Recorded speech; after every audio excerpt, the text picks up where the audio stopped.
Hello guys! It's me again, Jam. And for today's video, samahan nyo kami na pumunta dito sa Graceland, Goa.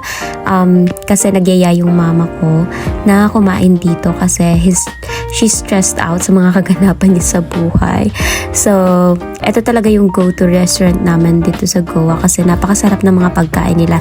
And one of my favorite here is yung egg pie. Actually, nagtatalo pa kaming dalawa ni JD dito kasi hindi ko alam na nagpapabili din pala siya ng egg pie and isa lang yung binili ko for me lang. So, yan, nagrereklamo siya kung bakit daw wala siya.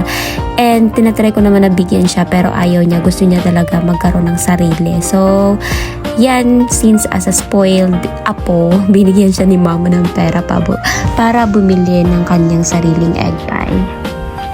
And yun na nga, by the way, dito pala kami nagstay sa taas kasi laging crowded yung baba. And mas prefer talaga namin pumunta dito sa taas para buwelo kami, especially kasama namin si JD na napakakulit. So yan, iti-try na natin ang ating egg pie. Actually, favorite namin to ng dalawang kapatid, si Ate Joanna, pero wala siya ngayon kaya iinggitin na lang natin siya. Hi ate, kung napapanood mo to.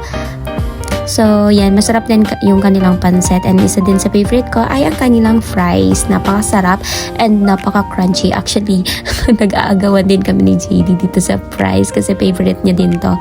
So, dito nagchikahan lang kami ng mga kaganapan nila sa mama kasi ilang days din sila wala kasi may pinuntahan sila.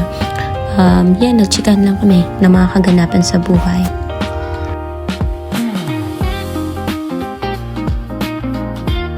And ito din palang asado pandesal nila. Isa din to sa favorite ko.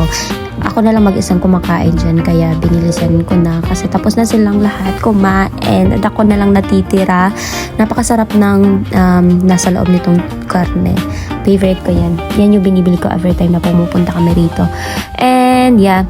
Kasi sabi daw nila may pupuntahan pa kami. Mag-grocery pa ata sila mama. Kaya kailangan na naming umalis. So yan, konting picture-picture lang. And video-video. And pumunta muna kami sa Prime para mag-grocery. And after that, it's time to go home. Yun lang. Thank you for watching.